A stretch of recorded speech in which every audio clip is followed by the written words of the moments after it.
Mesdames et messieurs, bonjour. Bienvenue dans votre émission Du désert à l'oasis.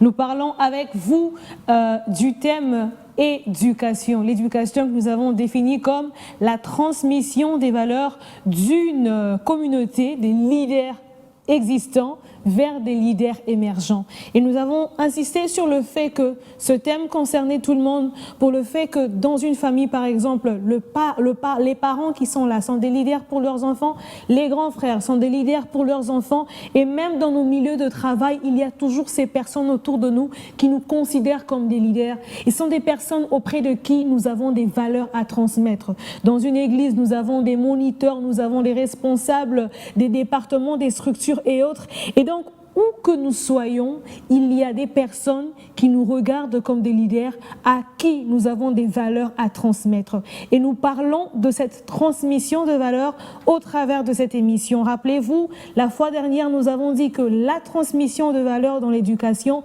ne se fait pas par un enseignement livresque dans notre contexte, mais plutôt par une approche participative que nous avons appelée apprentissage participatif si vous voulez bien, dans le sens où même l'éducateur et l'éduqué, si nous pouvons le dire ainsi, participent ensemble. Je suis à nouveau sur ce plateau avec l'évangéliste Léonard Kiswangui. Évangéliste, je vous salue. Bonjour Madame Jemima, et un réel plaisir vraiment d'être aussi devant nos téléspectateurs une fois encore aujourd'hui. Exactement. Alors nous avons commencé ce thème avec vous. Et la dernière fois, nous avons parlé de l'expression la communauté d'apprentissage. Et nous avons même eu à dire que Dieu est le modèle par excellence de la communauté d'apprentissage, où il est lui-même l'éducateur et il fait participer les éduqués, si je peux le dire ainsi. Alors, pouvez-vous nous en dire plus sur l'expression communauté d'apprentissage dans notre contexte d'éducation, transmission des valeurs? Madame Jemima, ça c'est très capital pour ceux qui nous suivent et qui nous prennent probablement juste par ici, de rappeler à leur intention que lorsque nous parlons de la transmission des valeurs, nous parlons du désert à l'oasis, nous parlons d'une communauté, nous parlons d'un ensemble d'individus vivant dans une espèce de communauté que nous pourrions appeler l'espace géographique et social où les enfants, les parents, les adultes, les femmes, les hommes, tous constituent cet espace-là que nous appelons communauté. Et dans cette communauté ou dans cet espace indiqué, que nous avons aussi appelé une génération, dans notre contexte, parce qu'il y a un groupe d'individus qui sont des leaders existants, et ceux-ci ont vécu une certaine expérience, ont vécu une certaine époque et ont eu des difficultés et ont trouvé des solutions à ces difficultés. Ont eu une vie de désert et ils ont trouvé l'oasis qui finalement deviennent des repères que nous avons appelés des valeurs qu'on doit passer d'une génération à une autre. Et donc, Dieu étant pour nous le modèle dans cette démarche, nous avons considéré que Dieu lui-même est une communauté par excellence. Pourquoi nous avons appelé Dieu au singulier, et nous l'avons appelé communauté. Ceci nous place vraiment dans un cadre où nous allons dissocier toutes les structures qui s'appellent communauté dénominationnelle, parce qu'il n'est pas question de ça, mais nous parlons de cet ensemble d'agents qui constituent la communauté et qui veulent transformer la vie de cette génération ou de cet ensemble de personnes dans cette époque pour la rendre meilleure, pour que des vies de disette, des vies de crise, qu'on passe à créer l'abondance, on crée la vie abondante autour de ces agents. Donc c'est de cette communauté dont on était en train de parler, et les moyens pour passer ces valeurs qui sont finalement des repères d'une génération à l'autre, ces moyens, nous avons dit que ça serait par l'apprentissage. Et donc, c'est de cet apprentissage que nous poursuivons comme moyen de passation des valeurs d'une génération à une autre génération. Et évangéliste, comme vous dites, Dieu est le modèle par excellence de la communauté d'apprentissage, et on l'a même appelé communauté Dieu, parce qu'il a procédé à cela. Alors, comment est-ce qu'il a procédé? Quel a été son processus dans la communauté? Justement, pour faire ça, vous voyez, Dieu est un enseignant ou un éducateur par excellence. En tant que communauté, les Fils et le Saint-Esprit ensemble, ils mettent des valeurs. Et pour passer ces valeurs de leur génération, que j'appelle communauté Dieu, à la génération d'après, que j'appelle Adam et Ève, qui est la deuxième génération, si vous voulez bien, ils passent ces bénédictions par tout un processus. Vous voyez, d'abord, quand il crée au premier jour, il donne la connaissance. Il dit que le premier jour donne la connaissance au second. Parce qu'il ne va pas comme dans une accumulation des choses. Il soupèse les rythmes pour que ceux qui sont autour de lui comme éduqués, et lui, communauté, Dieu comme éducateur, il va étape par étape. Pourquoi il fait ça? Parce qu'il doit d'abord, réfléchir sur la valeur et la qualité de cette valeur, mais aussi la quantité pour la transmettre. Donc, il y a le processus de l'évaluation qualité-quantité. Ça, c'est très important. Et quand la quantité est bien dosée, ça pourrait alors permettre que la génération qui apprend n'accumule pas des choses, comme nous avons dit, par une accumulation livresque. Ce que tu verras par exemple, il crée les premiers jours et il dira, il faut qu'il y ait un jour et il faudra qu'il y ait une nuit. Cette différenciation était très importante parce que c'était la valeur de base pour aller au deuxième jour qui était la lumière. Il crée la lumière avant toute autre chose. Et c'était très important pour Dieu parce que la suite des choses qui devaient venir avait besoin de la lumière, avait besoin d'être éclairée. Et il dit, il crée les ciels, et le ciel est créé avant la terre, en préparation de ce qui devait venir après. Et vous verrez ensuite, Dieu ne va pas passer autrement. Il va créer l'eau, et l'eau vient avant qu'il n'y ait des poissons. Donc il fallait qu'il y ait l'eau, puis après il y a le poisson. Bref, les systèmes de passation des valeurs dans Dieu, ou dans la communauté Dieu, est basé sur qualité et quantité. Il crée, il évalue la qualité, il établit ça en repère, et puis alors il passe à une autre valeur. Ainsi, donc, les quantités ne précèdent pas les qualités. Okay. Voilà. Donc, c'est un peu là les processus d'apprentissage dans l'économie de Dieu. Et en gros, quelles sont les particularités de cet apprentissage? Très bien. Dans cet apprentissage communautaire, où chaque membre est acteur, il n'y a pas de téléspectateurs dans l'économie de Dieu, dans les questions d'apprentissage. Il n'y a pas des gens qui sont juste devant l'écran. Tout le monde participe. Donc, dans ces processus d'apprentissage ou de communauté d'apprentissage, il y a la participation, que j'avais même appelée participation active et inclusive. Okay. Deuxièmement, nous avons l'intentionnalité. Vous voyez, les premiers jours donnent connaissance au deuxième jour. Il y a l'intentionnalité pour chaque valeur qu'on établit. On évalue, est-ce que ça permettra à la deuxième génération d'être à mesure d'accepter ça, de pratiquer ça, ou ça va être au-delà de leurs capacités. Donc, cette manière intentionnelle de préparer ou de retenir les valeurs qui vont contribuer à la vie abondante est très capitale dans les schémas de Dieu. Deuxième élément, toujours dans ces points, il y a l'inclusivité. Il n'y a personne qui se met en vedette par rapport aux autres, parce que c'est les détenteurs de la connaissance. Dieu aurait pu agir comme un détenteur de la connaissance et exclure Jésus et le Saint-Esprit. Mais il fonctionne de manière à ce qu'ils sont inclus, même dans les processus de ce qu'ils veulent mettre sur pied comme valeur et de repères. Aussi, la communauté Dieu prépare cet apprentissage de manière préventive. C'est pourquoi la lumière précède les ténèbres. L'eau précède les poissons. Donc, de manière préventive. Et la question qu'on peut se poser, est-ce que notre éducation pose des bases qui vont servir à la génération d'après, ou c'est juste une accumulation des choses qui nous permettent à satisfaire nos appétits égoïstes du moment? Vous voyez, c'est toujours préventif.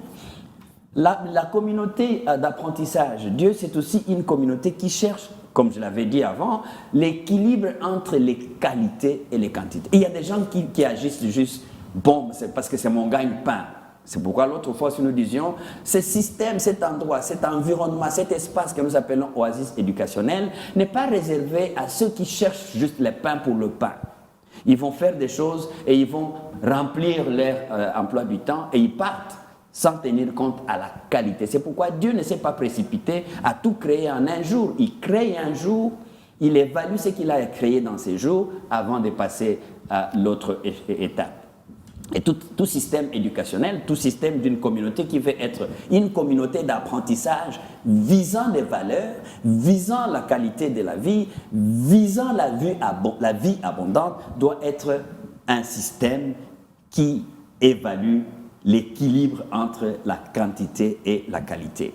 Mais aussi, dans le processus de Dieu, l'apprentissage, la communauté d'apprentissage est une communauté qui met en exergue l'interdépendance. C'est-à-dire qu'il faut que le jour 1 dépende de ce que le jour 2 va être. Mais ici, d'une manière plus pratique, il faudra qu'il y ait une interdépendance et une interaction entre l'apprenant et celui qui donne des connaissances ou qui passe des valeurs aux autres. Donc cette interdépendance, si la génération existante agit de manière égoïste, elle va créer un amalgame et cet amalgame va être au-delà, non accessible à la génération prochaine. Donc il faut qu'il y ait cette interdépendance qui est déjà intentionnelle. Donc l'éducation transformationnelle, qui est la solution que Dieu donne pour que l'être humain qu'il a créé vive l'humanité et non l'animalité, ça doit être un environnement où il y a l'intentionnalité, où il y a la qualité, la quantité, il y a l'interdépendance, pour que la génération existante, quand il est question de l'éducation, agisse en prenant en compte que ce qu'elle pose maintenant comme génération existante doit servir immédiatement à la génération d'après elle. Et que ceci devait être en tenant compte de l'évolution du moment aussi. Et comment pensez-vous, évangéliste, que la première communauté a eu à transmettre les valeurs éducationnelles transformatrices à la deuxième génération si j'utilise le bon terme. Comment pensez-vous que cela a eu lieu? Mais vous voyez, quand la communauté Dieu crée des valeurs, ces valeurs-là deviennent une bénédiction. Et laquelle bénédiction, pour le passer à la génération après, le passe comme communauté d'apprentissage. Mais comment? En vivant, en restant avec la communauté existante et la communauté émergente. Okay. Particulièrement Dieu en faisant ce qu'il a créé, la bénédiction qu'il passe à Adam et Ève, il ne la laisse pas et puis lui il s'en va en congé. C'est pourquoi nous avons vu dans la Bible que Dieu venait de temps en temps rester avec Adam et Ève pour évaluer est-ce que les choses marchent telles quelles, est-ce que les valeurs instaurées sont à la hauteur de ce que cette génération pourrait s'accoutumer avec et vivre sur base de ça. Donc, d'une manière pratique, la première communauté, c'est-à-dire Dieu, le Père, le Fils et le Saint-Esprit, devait passer du temps dans les jardins avec la première communauté qui était Adam et Ève. Et ceci était l'intention aussi dans la génération des disciples qui ont vécu. Jésus appelle ses disciples pour qu'ils vivent avec lui. Et c'est dans cette vie-là, en vivant avec ses disciples, il les passe des valeurs et il les envoie, mais ils reviennent. Mais au départ, il dit, je vous ai appelé pour que vous puissiez vivre avec moi. Bref, en gros, la génération des leaders existants, la communauté Dieu, après avoir mis sur pied des valeurs, des repères, devait vivre personnellement avec la génération émergente qui devait mettre en application ces valeurs pour évaluer ensemble ce qui était approprié par rapport à cette génération et ce qui devait être remodelé. C'est pourquoi même plus tard, quand Jésus revient, il y a l'ancienne et il y a aussi la nouvelle alliance. Donc, non seulement qu'ils leur donnent un modèle pour suivre, mais ils vivent ces modèles-là. Quelqu'un disait même que Dieu n'avait jamais demandé à l'homme de vivre ce que lui-même Dieu n'avait jamais expérimenté. Vous voyez? Mais aussi dans Actes chapitre 1, le verset 1, comme il s'est trouvé avec eux, il leur recommanda de ne pas s'éloigner de Jérusalem, mais d'attendre ce que le Père avait promis. Vous voyez, le principe fondamental ici de la communauté d'apprentissage, c'est de vivre des valeurs ou d'initier des valeurs, de les mettre en pratique et de les vivre tout en essayant de les passer aux autres. Et c'est ce qui s'est passé. L'oasis de l'éducation demande donc une révélation qui devrait être progressive. Pourquoi? Parce qu'ensemble, on vit avec ces valeurs-là, on les teste personnellement et on voit au même moment qu'on essaye de les passer aux autres.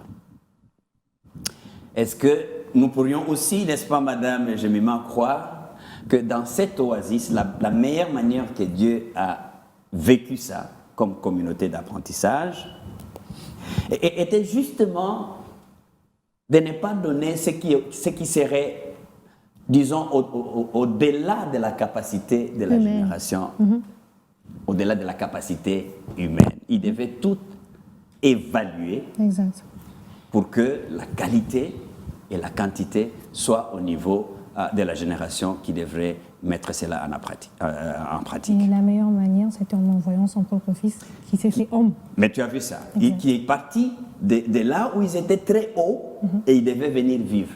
Mais tu as bien trouvé, Madame Jemima, Jésus-Christ venant vivre au milieu de la génération émergente qui recevait des valeurs de la génération existante, Dieu devait être au milieu de... Et pour expérimenter que la valeur, pour supporter la soif, par exemple, devait être personnellement exposé à la soif. Et comment agir en face de la soif. Voilà un peu comment la génération ou la communauté Dieu, ici considérée comme les leaders existants, avait vécu et passé des valeurs, des connaissances à la communauté émergente, Adam et Ève, qui à leur tour devaient les passer aux autres. Jésus-Christ qui vient, qui est la représentation parfaite de Dieu invisible, vient vivre comment ceci se passerait dans la communauté Dieu le Père, le Fils et le Saint-Esprit. Il fait la même chose. Il vit avec ses disciples, il leur montre des choses à faire et il vit avec eux dans ce qu'il fait avant de les envoyer. Il pratique lui-même. Et après la pratique sur terrain, quand ils reviennent, il donne les rapports. Ah ben ça a été difficile pour nous. Vous voyez, il ne les a pas laissés partir seuls. Il va avec eux, comme il dit dans la parole, même invisible. Mais quand ils reviennent, il lui donne les rapports, il dit voilà. C'est ça justement devait être le cas. Et voilà ensemble comment on peut rectifier ces choses. Jusqu'à ce que, lorsqu'il part, il dit, je ne vous laisse pas orphelin. Le Saint-Esprit viendra et il va vous apprendre tout ce qu'il prendra de la communauté Dieu. Il ne parlera pas de lui-même. Donc ici, il n'y a pas de vedette, mais il y a une communauté où l'équipe qui met sur pied des valeurs de référence comme des valeurs d'une vie abondante dans la communauté, les vit, les pratique et les passe avec une bonne intention à la communauté après. C'est cette communauté que nous devons prendre en exemple. C'est cela. Et la communauté si je comprends bien, la communauté d'apprentissage par excellence, c'est la communauté de Dieu. Vous l'avez appelée la communauté de Dieu parce qu'elle est faite de Dieu le Père, Dieu le Fils, Dieu le Saint-Esprit. Et ils ont, comme on dit dans Genèse, faisons à notre image. Donc, ils ont travaillé ensemble en communauté pour nous former, nous apprendre les valeurs, etc. Et ce sont eux que nous devons prendre en exemple. En contextualisant ça aujourd'hui, par exemple, comment est-ce que vous et moi nous faisons? Parce que j'ai un père de famille, j'ai un enseignant à l'école, j'ai un enseignant à l'école de dimanche, j'ai un grand frère. Comment est-ce qu'il travaille dans ce sens-là pour vraiment mettre en œuvre la communauté Dieu? Très bien. C'est pour cette raison que nous disions qu'il fallait dissocier l'éducation enseignement, entre guillemets, discours livresque, et l'éducation vie pratique, qui est vie sur vie. Vie sur vie. Et donc, à ce moment-là, lorsque nous avons une famille, la première communauté de base, la famille, le père, la mère et les enfants. Comment ils mettent en pratique ces choses de la communauté? Quelles sont les valeurs qui soutiennent le développement équilibré, équitable, harmonieux de la vie dans la famille? C'est autour de ces éléments-là qu'ils vont copier les modèles communauté Dieu pour voir Dieu le Père qui était le Tout-Puissant, mais il n'a pas agi en donnant juste des ordres, mais il a fait participer le Fils et le Saint-Esprit, même à la création. Et c'est de cette façon-là que toutes les structures institutionnalisées pour passer des valeurs d'une génération à l'autre devaient tenir compte qu'il n'y a pas une communauté éducationnelle qui soit juste composée d'enseignants et les autres d'apprenants. Mais ça devait être une communauté d'apprentissage où les valeurs acquises sont pratiquées dans le cadre de la famille et à l'église, dans le cadre de l'église. Il ne faut pas que les moniteurs soient juste ceux qui lisent et font répéter des versets bibliques aux élèves de l'école de dimanche, et quand l'école de dimanche finit, on le regarde, l'amour qu'il a prêché dans les livres, dans les textes bibliques, lui-même ne vit pas ça. L'hypocrisie qu'il a reprochée dans le partage biblique, lui-même il vit l'hypocrisie. Les divisions, les tribalismes qu'il a évité, lui-même il vit ça. Donc, il vit d'une manière, un enseignement d'une autre manière, ne marche pas dans l'oasis de l'éducation. Donc, chaque communauté, que j'appelle communauté, chaque groupe d'individus vivant dans un environnement communautaire, ayant l'intention de mettre sur pied des valeurs et les passer comme des repères pour la génération d'après, devraient vivre en collaboration les uns avec les autres, en harmonie les uns avec les autres. Ok, merci à vous évangélistes, merci à vous de nous avoir suivis, fidèles téléspectateurs. D'où que vous pouvez être, comme nous l'avons dit, l'éducation, la transmission des valeurs dès la part des leaders existants vers des leaders émergents. Et donc nous avons montré comment est-ce que Dieu, le modèle par excellence, a exercé bien sûr son éducation, sa transmission de valeurs vers nous qui sommes les humains, au travers bien sûr depuis la création, mais aussi au travers de Christ qui a été envoyé ici pour nous montrer le meilleur exemple. Et donc, vous pouvez nous suivre. N'hésitez pas de nous envoyer vos questions, mais déjà le modèle par excellence pour transmettre des valeurs, de vie sur vie, c'est le modèle de la communauté Dieu dont nous avons parlé. Je vais demander à l'évangéliste de prier pour clôturer cette émission, prier pour tous ceux qui nous suivent afin que nous puissions nous-mêmes être des modèles et transmettre des valeurs qu'il faut. Père, nous voulons te dire merci parce que tu nous interpelles même par cette émission à ce que nous puissions être des modèles de ceux qui visent la qualité de la vie abondante, qui la vivent et qui la passent à ceux qui les observent. Nous prions, Père de gloire, qu'à un quelconque niveau que nous nous trouvions, faisant partie du leadership existant ou même du leadership émergent, faisant partie du groupe des parents, d'enfants, de femmes ou hommes, que nous apprenions, Seigneur notre Dieu, de ta part la crainte qui est le commencement de la sagesse, pour que cette sagesse soit transformée en repère, en point de référence, pour que ceux qui nous regardent vivent et vivent la vie en abondante aujourd'hui et la passent demain à ceux qui seront après eux. Nous prions, Père, pour que cette émission soit réellement un instrument que tu utilises pour édifier quelqu'un, instruire quelqu'un et équiper quelqu'un pour ta gloire. Au nom de Jésus. Amen. Amen, amen. Merci évangéliste. Merci à vous de nous avoir suivis, fidèles téléspectateurs. N'hésitez pas d'appeler ou d'écrire au travers du numéro qui s'affiche au bas de l'écran. Restez branchés sur votre chaîne B1 Télévision et que notre Dieu, le Dieu de la Bible, vous bénisse.